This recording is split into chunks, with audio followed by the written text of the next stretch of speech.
Imagine waking up on a Monday morning, opening your phone, and feeling that subtle but unmistakable sense that something is off. Futures are flashing red, headlines feel unusually aggressive, and the tone across financial media has shifted from calm confidence to nervous speculation. This isn't just another rough trading day. This is the kind of morning where the market doesn't drift lower. It lurches. And at the center of this sudden panic sits a name most reported to be untouchable: JP Morgan. Today's story isn't about a single stock dropping or a bad earnings call. It's about a system showing stress and a giant that may have finally lost its grip on the narrative, on the market, and possibly on control itself. For years, JP Morgan has been portrayed as the ultimate fortress bank, the institution that survived crises better than anyone else, the bank that regulators trust, the firm that steps in when everyone else is collapsing. When things go wrong, JP Morgan is usually the solution, not the problem. That reputation didn't appear overnight. It was built through the 2008 financial crisis, reinforced during the COVID crash, and polished again as regional banks fell apart while JP Morgan appeared stronger than ever. But markets don't care about reputations forever. They care about cracks. And once those cracks start to show, fear spreads faster than facts. What we're witnessing now is not a sudden collapse, but something far more dangerous. A slow realization that the tools that once worked may no longer be enough. Over the past several weeks, pressure has been quietly building beneath the surface. Bond markets have been acting strange. Liquidity has felt thinner than it should. Volatility has been creeping back into places that were supposed to be stable. And while retail investors were distracted by rallies and memes, institutional money was repositioning, hedging, and in some cases, pulling back entirely. Monday didn't create the panic. Monday revealed it. The first sign something was wrong came before the opening bell. Futures weren't just down, they were unstable. Sharp drops followed by weak bounces, signaling uncertainty rather than simple profit-taking. This is important because uncertainty is what terrifies markets the most. A clear sell-off can be managed, confusion cannot. As cash rushed into short-term safety, yields began moving in ways that contradicted the usual playbook. This is where JP Morgan's role becomes critical because when markets behave irrationally, it's usually the big banks that step in to stabilize flows. This time, the stabilization didn't happen. Instead of calming markets, commentary coming from major financial institutions felt defensive. Language shifted. Words like contained and manageable started appearing more frequently, which historically has been a red flag. Whenever institutions feel the need to reassure everyone that nothing is wrong, it's usually because something is. JP Morgan's positioning in derivatives, treasuries, and global liquidity channels means that when stress hits, they feel it almost instantly. And when they stop sounding confident, people listen. At the core of this issue is control. Not control in a dramatic movie-style sense, but control over expectations, over liquidity, and over confidence. JP Morgan has long been one of the main architects of market psychology. When they signal calm, markets calm down. When they step in, others follow.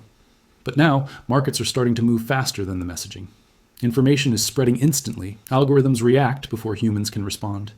And by the time reassurances are issued, prices have already adjusted. That gap between action and narrative is where panic is born.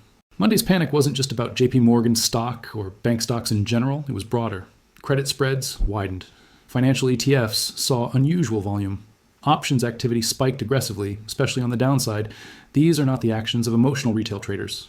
These are institutional moves. Smart money doesn't panic loudly. It exits quietly, hedges aggressively, and leaves clues behind. Those clues were everywhere, and the market noticed. Another major factor fueling this tension is leverage. For years, low interest rates encouraged risk-taking at every level.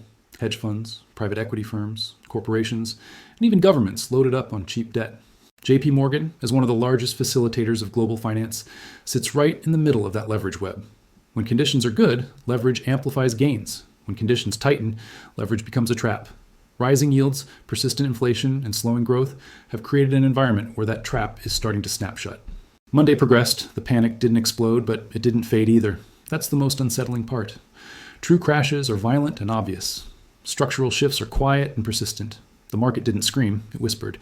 And those whispers were enough to make professionals nervous. JP Morgan's dominance has always been tied to its ability to project stability.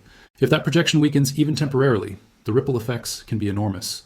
This doesn't mean the system collapses tomorrow. It means the margin for error is shrinking.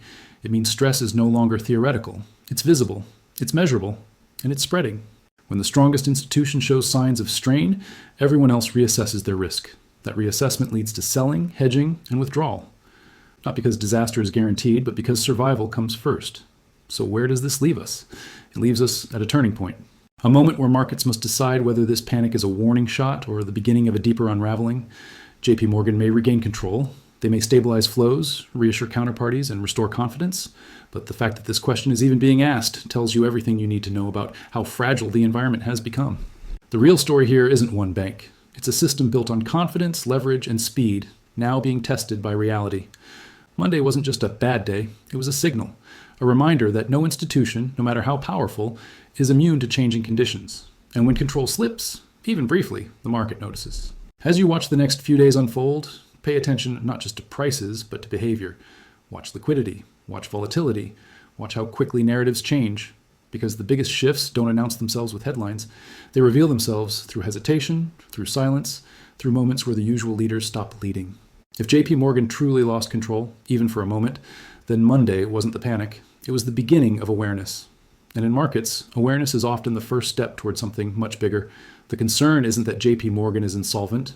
That's not the story. The concern is that even the strongest institutions are being forced to react instead of lead. When control shifts from proactive management to reactive defense, markets sense it immediately. That's when volatility feeds on itself. Margin calls increase.